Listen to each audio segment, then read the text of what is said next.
창세기 39장 1절에서 5절까지 다 같이 우리 함께 합독하도록 하겠습니다. 시작.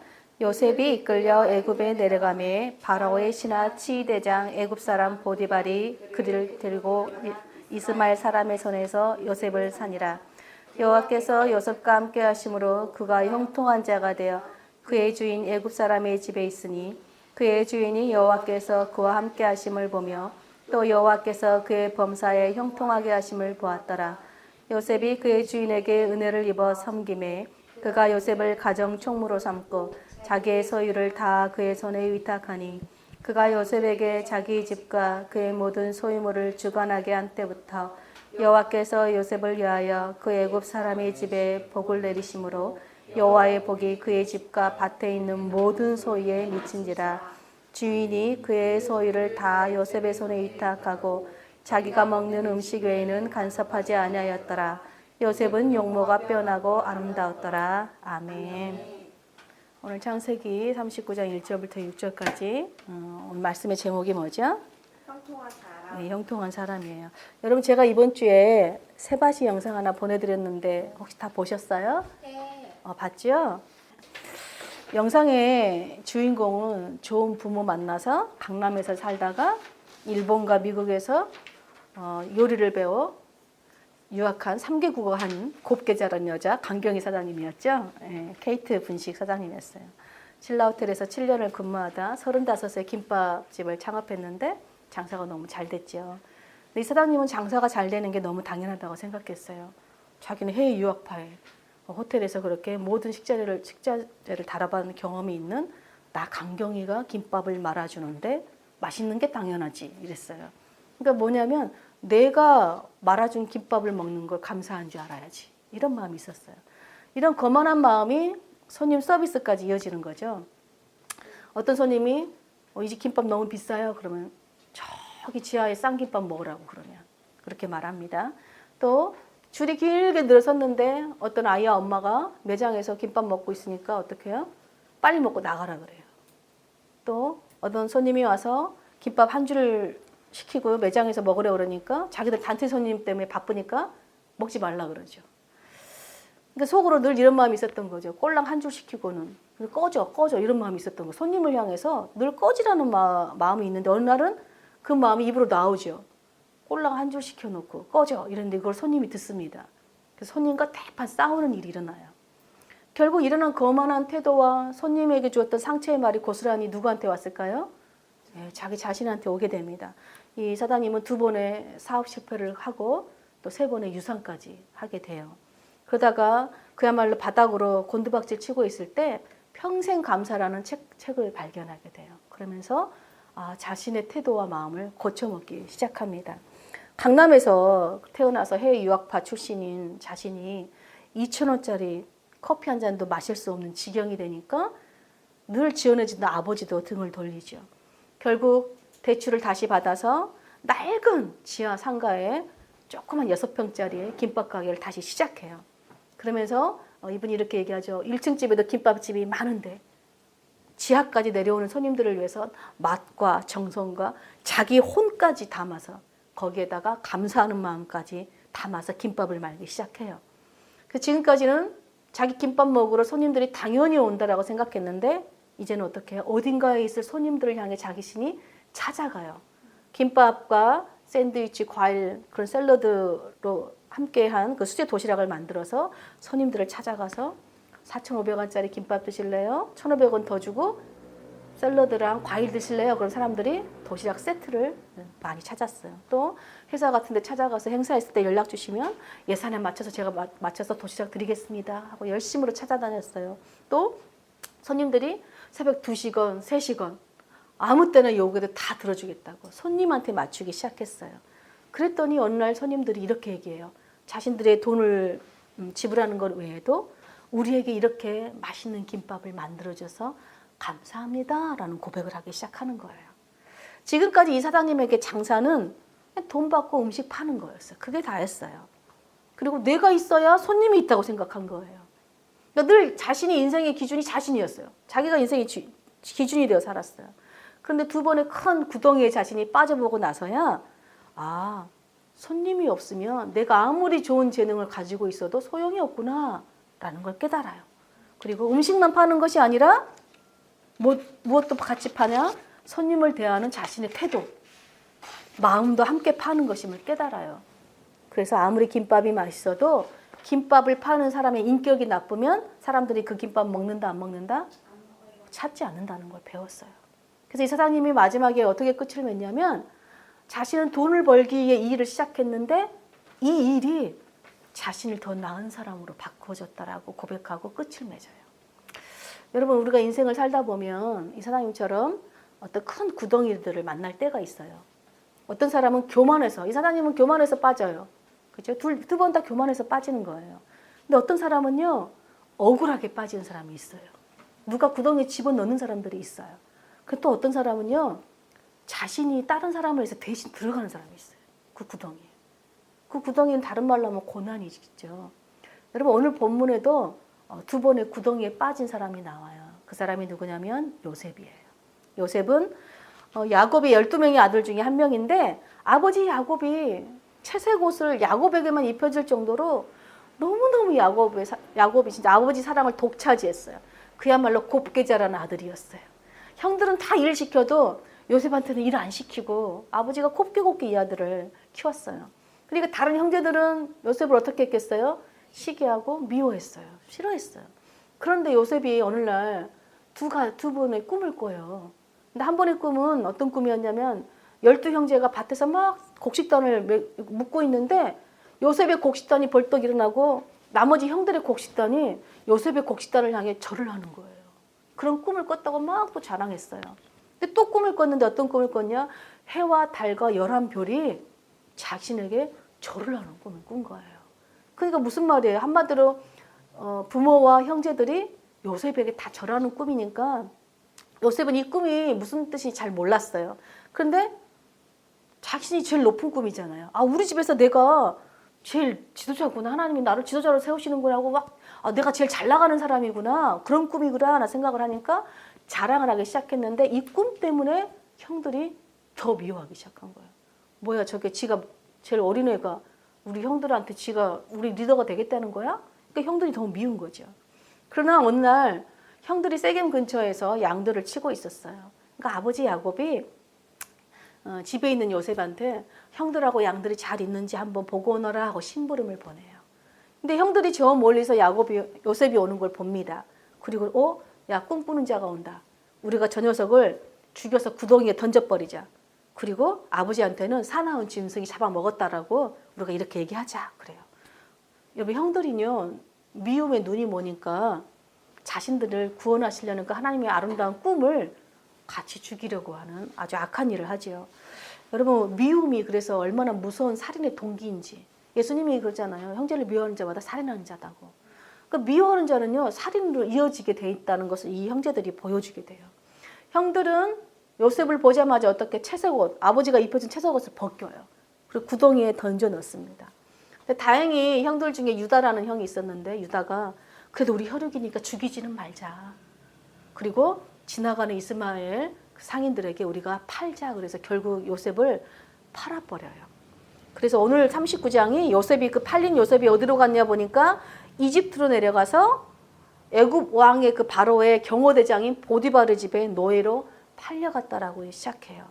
이때 요셉의 나이가 17살이었어요. 너무 어린 나이잖아요. 아버지 심부름 갔다가 갑자기 순식간에 절망의 깊은 구덩이에 빠져버렸어요. 더 이상 부모를 만날 수도 없을 뿐더러 부모의 사랑을 받을 수도 없어요.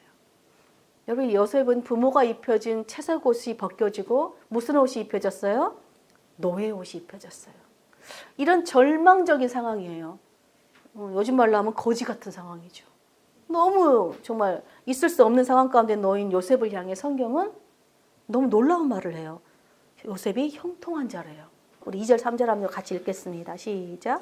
여호와께서 요셉과 함께 하심으로 그가 형통한 자가 되어 그의 주인 애굽 사람의 집에 있으니 그의 주인이 여호와께서 그와 함께 하심을 보며 또 여호와께서 그의 범사에 형통하게 하심을 보았더라.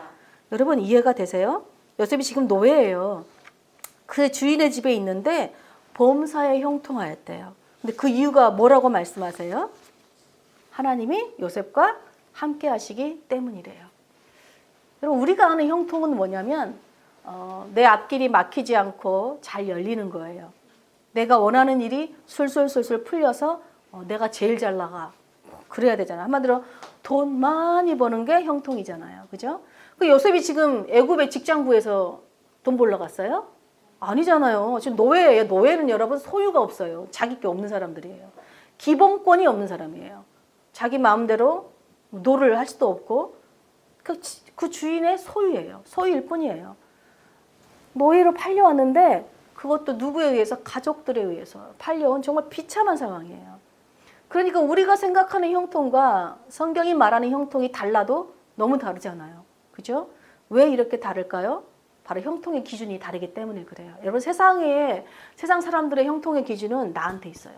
왜냐하면 내가 원하는 것이 되면은 형통이에요. 내가 하는 일이 잘 되는 게 형통이에요. 내가 원하는 돈을 많이 버는 게 형통이에요. 형통의 기준이 나한테 있어요. 자, 다른 사람이 잘 되게 해주면 내가 형통한 게 아니에요. 세상 사람들은. 배 아파요. 배 아파. 그죠? 세상 사람들은 형통의 기준이 나에게 있어요. 그런데 하나님은 우리가 원하는 대로 일이 풀리지 않고 또 억울한 일을 당해서 고난할 때도 하나님은 괴로울 때도 형통한 자라고 말씀하세요. 왜냐하면 그 형통의 기준이 하나님께 있기 때문에 그래요. 내가 아무리 잘 먹고 잘 살아도 일이 잘 풀려도 하나님이 함께하지 않는 사람이면 나는 불행한 사람이라는 거예요. 그런데 심지어 여러분 잠언의 21장 4절에 보면 이런 말씀이 있어요. 악인의 형통은 다 죄다. 그래서 악인의 형통을 부러워하지 말라 그래요. 여러분, 악인의 형통을 부러워하는 건 뭐예요? 곧 죄를 부러워하는 거예요. 성경이 그렇게 말하는 거예요. 따라서 성경에서 말하는 형통한 사람은 하나님이 함께 하시는 사람을 말해요. 그럼 오늘 이 자리에 모인 우리들은 여러분 형통한 사람들입니까? 형통한 사람들 맞아요, 여러분들? 여러분은 형통한 사람들이에요. 믿으십니까? 여러분, 예수님을 믿으면 하나님께서 성령으로 우리 가운데 함께 하시며 우리 안에 거하시고 우리와 함께 하세요. 여러분, 그래서 그리스도인들을 다른 말로 하면 형통한 사람들이란 뜻이에요. 왜요? 하나님이 함께하는 사람들이기 때문에 그래요. 성경은 요셉의 삶을 통해서 형통한 삶이 어떤 삶인지 구체적으로 보여줘요. 우리 자세히 함께 살펴보도록 할게요. 첫째, 여러분 형통한 사람은요, 하나님이 삶의 기준이 되는 사람이에요. 자, 요셉은 졸지에 구덩이에 던져져서 철저하게 혼자가 됐어요. 자, 이 구덩이에서 살아나는 유일한 방법이 있다면 요셉은 하나님만 철저하게 의지하며 사는 거예요. 여러분, 하나님을 의지한다는 것은요, 모든 삶의 기준을 하나님께 둔다는 뜻이에요. 비록 형들의 손에 의해 배신당한 상황이지만 이 상황조차도 하나님의 손 안에 있다는 것을 요셉은 믿었어요. 이게 뭐냐면 하나님의 섭리를 믿은 거예요. 세상에 우연은 없다. 분명히 하나님의 뜻이 있을 것이다. 그래서 어떻게 해요? 이 상황까지도 하나님의 손에 맡기는 거. 이게 바로 하나님을 의지하는 것이고 하나님을 삶의 기준으로 삼고 사는 사람이에요. 요셉이 노예인데도 불구하고 하나님을 삶의 기준으로 두고 살자 하나님이 그와 함께 하세요. 여러분, 하나님이 함께 한다는 것은 하나님의 은혜도 함께 한다는 뜻이에요.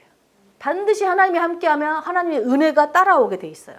자, 요셉이 하나님을 의지하고 하나님을 기준을 두고 살아가니까 요셉이 어떤 삶을 살았겠어요? 노예인데도 정직하게 살았겠지요. 또 성실했겠지요. 또 노예인데도 자기에게 맡긴 일을 어떻게 충성스럽게 지혜롭게 자기 일처럼 정말 일 잘했겠지요. 그래서 요셉의 이 모든 일의 마음가짐과 태도가 주인이 눈에 들어왔어요. 이 말은 무슨 말이냐면 하나님이 그 주인의 눈에 들게 하셨대요. 이게 하나님의 은혜예요. 무슨 말이냐면 여러분, 요셉이 아무리 일을 잘해도요, 주인이 자신의 재산과 집안을 맡길 정도로, 여러분 노예한테 그런 일 맡기기 쉽지 않아요. 요즘은요, 결혼하면 부부도요 서로 월급이 얼마 받는지 모른대요. 서로 안 믿어요. 그런데 이 당시에 주인이 노예한테 자기의 재산을 맡기고 집안을 맡긴다는 건요, 이거 하나님의 은혜가 아니면, 하나님의 감동을 주시지 않으면 그렇게 할 수 없다는 거예요. 여러분, 하나님의 은혜로 사는 인생이 정말 형통한 인생인 거예요. 그래서 그래서 하나님의 은혜로 요셉이 주인의 신복이 돼요.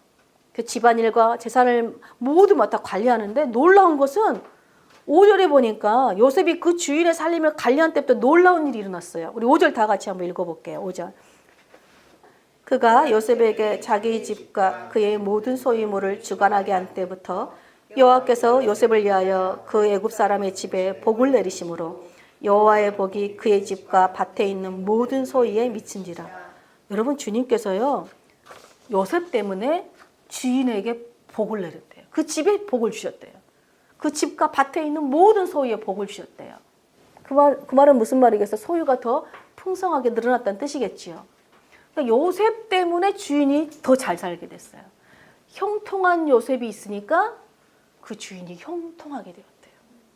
여러분, 형통한 사람은요, 두 번째로 다른 사람을 형통하게 해줘요.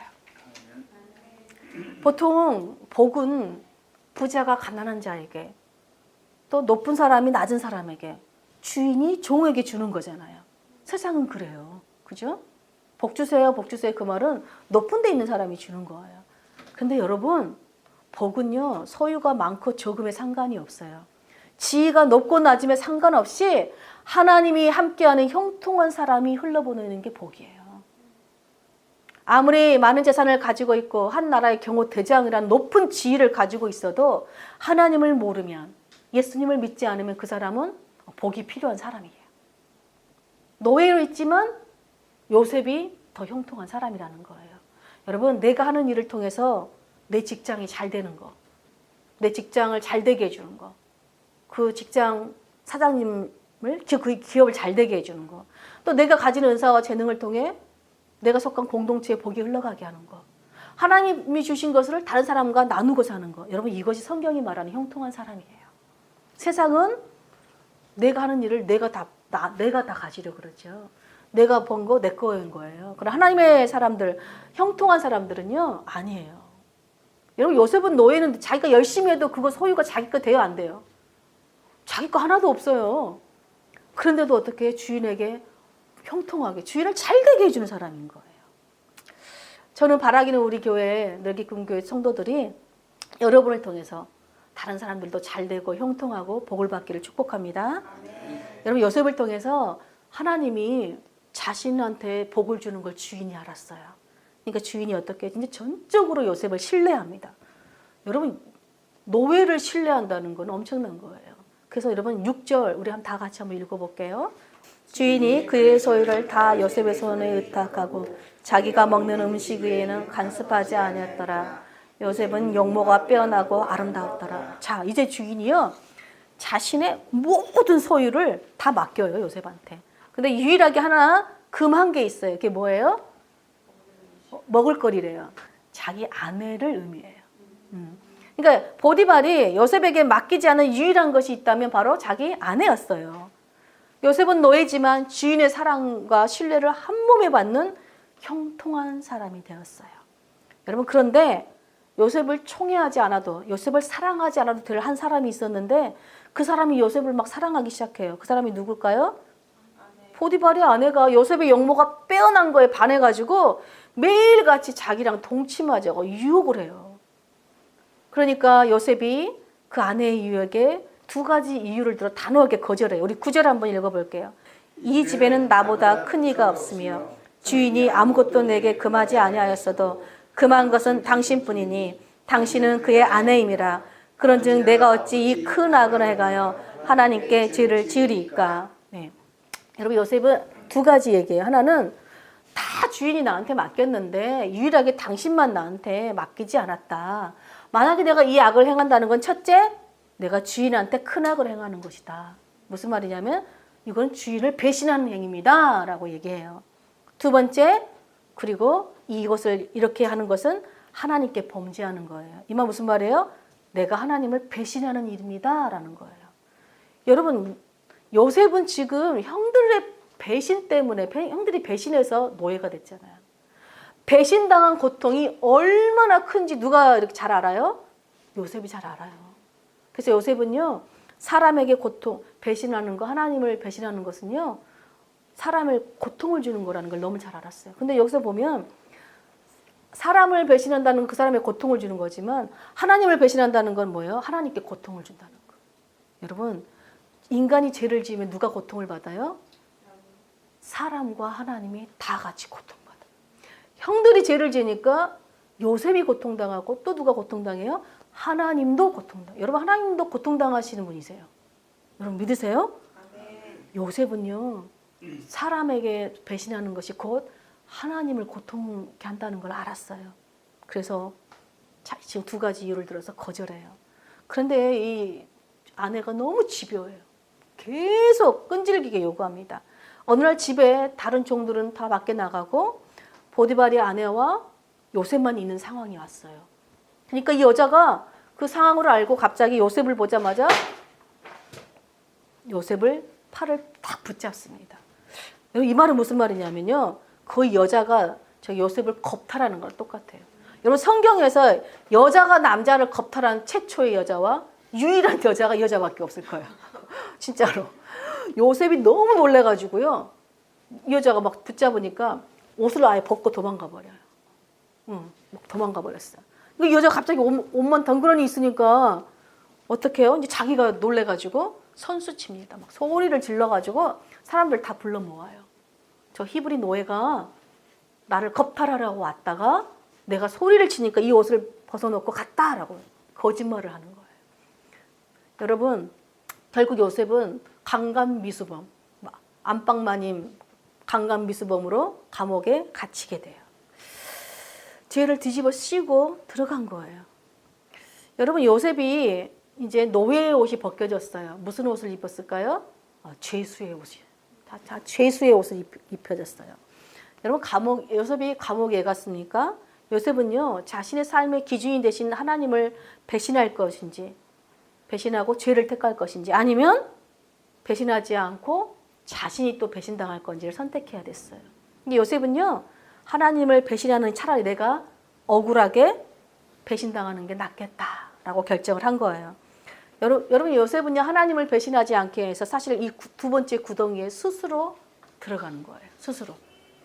여러분, 형통한 사람은요, 그래서 하나님을 위해서 고난도 자처합니다. 하나님을 위해서라면 고난의 자리도 들어가는 거예요. 여러분, 하나님 때문에 요셉은 형들의 시기 때문에 고난당했지만 이 두 번째 구덩이에는요, 또 그 여자가 배신해서 한 거지만 사실은 더 깊은 것은 요셉이 하나님을 배신하지 않기 위해서 스스로 들어가는 감옥인 거예요. 그런데 성경이 이렇게 하나님 때문에 고난을 자처한 요셉을 향해 또 뭐라고 말을 하냐면 형통한 자라고 평가해요.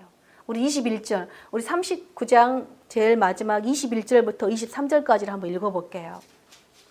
이에 영케 하시고 그에게 인자를 더하사 간수장에게 은혜를 받게 하시매 간수장이 옥중 제수를 다 요셉의 손에 맡김으로 그 재반 사물을 요셉이 처리하고 간수장은 그의 손에 맡긴 것을 무엇이든지 살펴보지 아니하였으니 이는 여호와께서 요셉과 함께 하심이라. 여호와께서 그를 범사에 형통하게 하셨더라. 여러분, 하나님 때문에 두 번째 구덩이에 지금 요셉이 떨어졌어요. 그런데 하나님은 요셉과 함께 하시며 또 그 감옥에 있는 간수장의 마음에 들게 하셨어요, 요셉을. 그래서 간수장이 요셉에게 모든 감옥의 죄수들을 관리하게 하고 모든 재반 업무를 다 맡겼어요. 이게 하나님의 은혜예요. 형통케 하는 사람은요, 아무리 고난의 자리에 있어도 하나님의 은혜가 항상 함께 한다는 거예요. 이게 형통한 사람들이에요. 그리고 요셉이 어디에 있든지 무슨 일을 하든지 무슨 옷을 입고 있든지 그게 중요한 것이 아니라 하나님이 요셉과 함께 하느냐예요. 요셉은 계속해서 처음에 애굽으로 내려갑니다. 그죠? 그 다음에 어디로 내려가? 노예로 내려가죠. 그 다음에 죄수로 내려가요. 여러분, 더 이상 내려갈 곳이, 이제 밑으로 내려가면 뭐가 있어요? 죽음밖에 없어요. 이제 다 내려온 거예요. 가장 낮은 자리에 지금 요셉이 있어요. 여러분, 세상의 눈으로 보면 요셉은 어떻게 제일 불쌍한 인생이죠. 그죠? 제일 안 된 인생이에요. 가련한 인생입니다. 그런데 이 가장 낮은 자리가 요셉뿐만 아니라 그의 가족들과 이집트 전체를 구원하실 하나님의 구원의 계획이 준비되는 장소였어요. 여러분, 요셉이 갇힌 감옥은요, 놀랍게도 왕의 신하들이 갇혀있는, 그러니까 정치범들이 갇혀있는 곳이었어요. 마침 요셉이 갇힌 그 감옥에 왕이 두 신하가 있었는데 술관원장과 떡관원장이 들어와 있었어요. 근데 두 사람이 같은 날 꿈을 꿉니다. 근데 꿈을 꿨는데 두 사람 다 해석을 못하는 거예요. 그래서 요셉이 그 사람들 얼굴에 근심이 있는 걸 보고 아 무슨 일이 있냐고 묻자 아 우리가 꿈을 꿨는데 이 꿈이 무슨 꿈인지 모르겠다 그래요. 그러니까 요셉이 얘기를 해보라 그래요. 꿈의 해석은 하나님께 있으니까 한번 얘기해 보세요. 그러면서 들었더니 요셉이 그 꿈을 해석해줘요. 그런데 놀랍게도 요셉의 꿈대로 그대로 돼요. 근데 요셉이 꿈을 해석하면서 이제 술관원장은 요셉의 꿈 해석대로 복직이 돼서 왕을 섬기고 떡관원장은 요셉의 꿈대로 장대에 달려 죽게 됩니다. 근데 요셉이 술관원장에게 이제 술관원장이 복직된다는 그 꿈의 해석을 듣고 한 가지 소망을 가지고 부탁을 해요. 그게 40장, 우리 40장 14절 15절이에요. 당신이 잘 되시거든 나를 생각하고 내게 은혜를 베풀어서 내 사장을 바르게 하려 이 집에서 나를 건져주소서. 나는 히브리 땅에서 끌려온 자여 여기서도 옥에 갇힌 일은 행하지 아니하였나이다. 예, 당신이 나가서 잘 되거든 나 좀 생각해 주세요 이랬어요. 근데 40장 23절 우리 23절 그 사람이 어떻게 했나 볼게요. 시작. 술 맡은 관원장이 요셉을 기억하지 못하고 그를 잊었더라. 여러분 술관원장은 요셉의 말대로 형통하게 됐어요. 잘 됐어. 일이 잘 풀렸어요. 그런데 요셉을 기억했대요? 아니요. 기억 못했어요. 잊어버렸어요. 자기가 잘 되니까 그만인 거예요. 요셉은 혹시나 하는 마음으로 잠시 인간을 의지했던 요셉은 또 다시 배신을 겪게 돼요. 그죠? 아, 역시 인간은 믿을 게 못 되는구나. 다시 마음을 추스르고 요셉은 여전히 하나님만 의지하면서 하나님의 때를 기다리고 있었어요. 그리고 마침내 2년이란 시간이 흘러요. 요셉이 그 감옥의 구덩이에서 올라오게 된 상황이 벌어져요. 바로 애굽 왕이 꿈을 꿨는데 그 꿈을 해석하지 못하는 거예요. 그때에서 술관원장이 아 맞아 2년 전에 내 꿈 해석해준 히브리 종이 있었지 라고 기억하는 거예요. 우리 41장 14절 보면 이에 바로가 사람을 보내어 요셉을 부르며 그들이 급히 그를 옥에서 내놓은지라 요셉이 곧 수염을 깎고 그의 옷을 갈아입고 바로에게 들어가니 세 번역에 보면 이게는 감옥이라고 되어 있지만 구덩이에서 끌어냈다라고 되어 있어요. 구덩이라고 표현해요. 여러분 요셉이 구덩이에서 나왔어요. 그리고 마침내 애굽 왕 앞에 딱 서게 됩니다. 바로는 자신이 꾼 두 가지 꿈을 꿨다고 요셉에게 말해요. 근데 요셉은 바로가 꾼 그 두 가지 꿈이 하나님께서 앞으로 할 일이라고 하나님의 계획이라면서 그 꿈을 해석해줘요. 그러면서 7년 동안 풍년이 들고 7년 후에는 흉년이 들 테니까 이것을 대비해서 지혜로운 사람을 세우십시오. 그러니까 바로가요. 그 꿈 해석을 듣고 너무 놀랐. 너처럼 지혜로운 사람이 없다. 막 감탄하면서 그 자리에서 애굽의 총리로 임명해버려요. 그리고 자기 인장 반지를 빼서 애굽 요셉의 손에 끼워주고 세마포 옷을 입히고 금사슬을 목에 걸고 버금술에 태워서 무리에게 절하라 그래요. 총리니까 절하라 그래요. 여러분 요셉이요 13년 만에 구덩이에서 나왔어요. 만약 요셉이 자신이 원하는 때 감옥에 나왔다면 요셉의 신분은 뭐였을까요? 노예 그대로예요. 그냥 노예예요. 그런데 하나님은 요셉을 향한 더 아름답고 선한 계획을 가지고 있었어요. 마침내 요셉이 제수의 옷을 벗고 무슨 옷을 입었어요? 총리의 옷을 입었어요. 하나님께서 요셉에게 입혀주고 싶었던 옷이 뭐냐면 바로 이 옷이었어요. 이 옷을 입혀주시기 위해서 하나님은 13년 동안 요셉을 단련하시고 그 구덩이 속에서 함께 하시고 그걸 견딜 수 있는 은혜를 주신 거예요. 여러분 사실 요셉의 고난의 시작은요. 요셉이 두 꿈으로부터 출발해요. 요셉의 고난의 마지막에 왔더니 뭐가 있어요? 바로왕의 두 꿈이 있는 거예요. 그러니까 요셉의 고난은 하나님의 꿈으로 시작해서 하나님의 꿈으로 끝나요. 그렇죠? 요셉은 처음에 하나님이 자신한테 두 가지 꿈을 잘 몰랐어요.